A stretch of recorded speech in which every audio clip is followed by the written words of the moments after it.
Salut les traders, j'espère que vous allez bien. Alors, le titre de cette vidéo, c'est de TP à BE.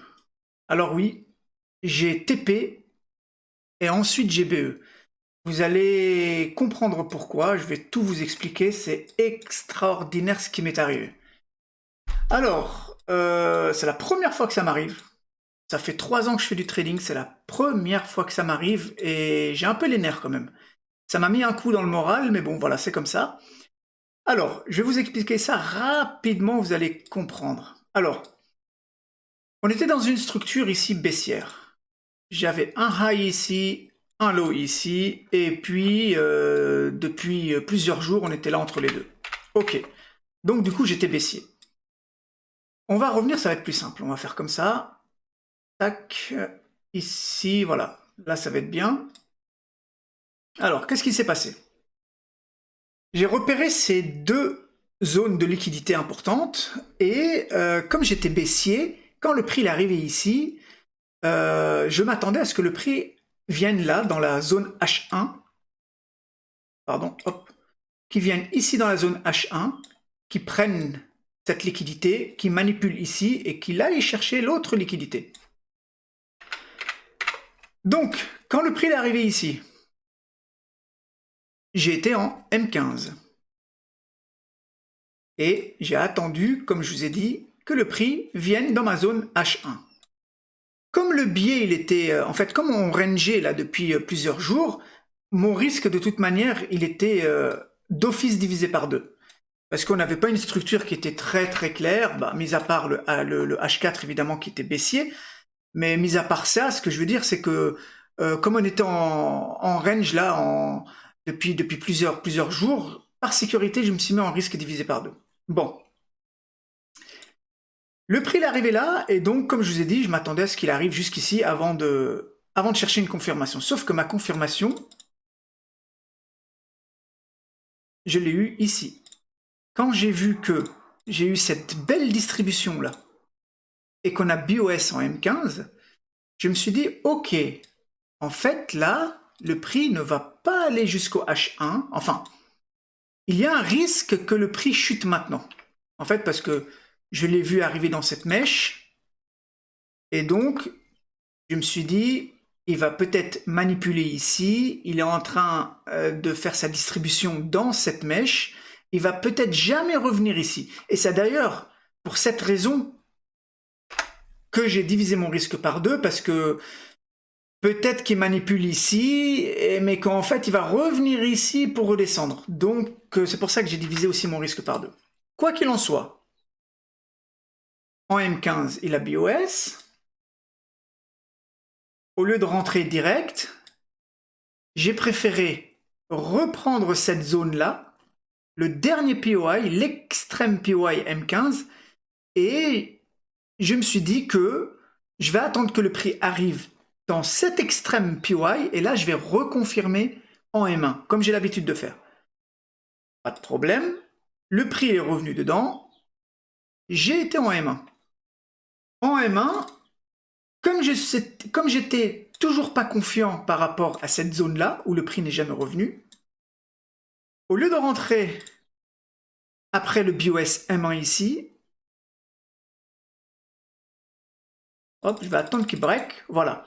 Donc là, normalement, mon entrée classique, si vous voulez, c'est ça. J'aurais pris les 50% de ce mouvement-là, hein, ceux qui me suivent maintenant, vous commencez à connaître, et puis je me serais positionné directement ici, là, ok, hop, short, je me serais positionné ici, avec un stop loss ici, et je serais parti chercher mes 3 R. D'accord. Sauf que, encore une fois, je vais me répéter, mais comme cette zone-là n'avait pas été atteinte, et ça m'embêtait un petit peu, au lieu de rentrer ici à 50%, j'ai placé mon ordre ici, okay, mon ordre en sell stop ici.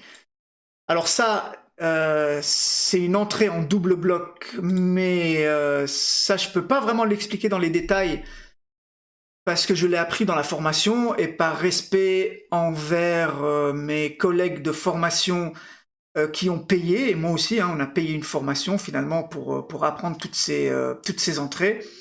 Il n'y a pas que celle-ci d'ailleurs. Voilà, je ne vais pas dévoiler des choses publiquement sur YouTube que des centaines de personnes ont payé pour avoir l'information.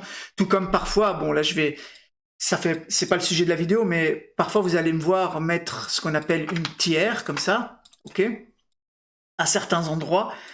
Ça aussi, publiquement, je peux pas en fait me permettre de l'expliquer sur YouTube, alors que des centaines d'élèves comme moi ont payé pour avoir ce genre d'informations. Donc voilà.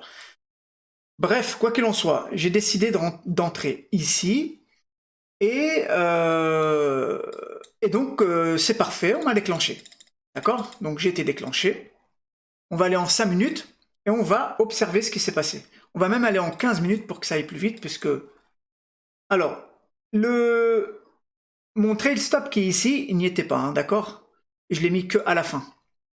Le prix a évolué dans le bon sens, et c'était super. Donc le lendemain, je vois que je m'approche de mon take profit. Il y avait toute cette liquidité-là à les target, donc je ne me faisais pas tant de soucis que ça, mis à part cette liquidité ici qui se créait. Une fois cette liquidité prise, donc le lendemain, j'ai vu qu'on commençait à distribuer, donc j'étais confiant. Je me suis dit, ouais, comme d'habitude, le prix revient à mon point d'entrée, il distribue, et il va chuter.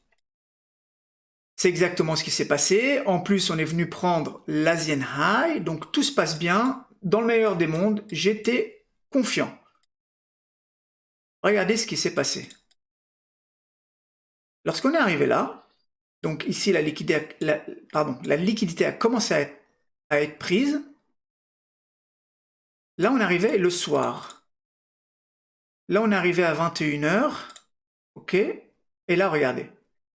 Mon take profit, il a été touché à 23h.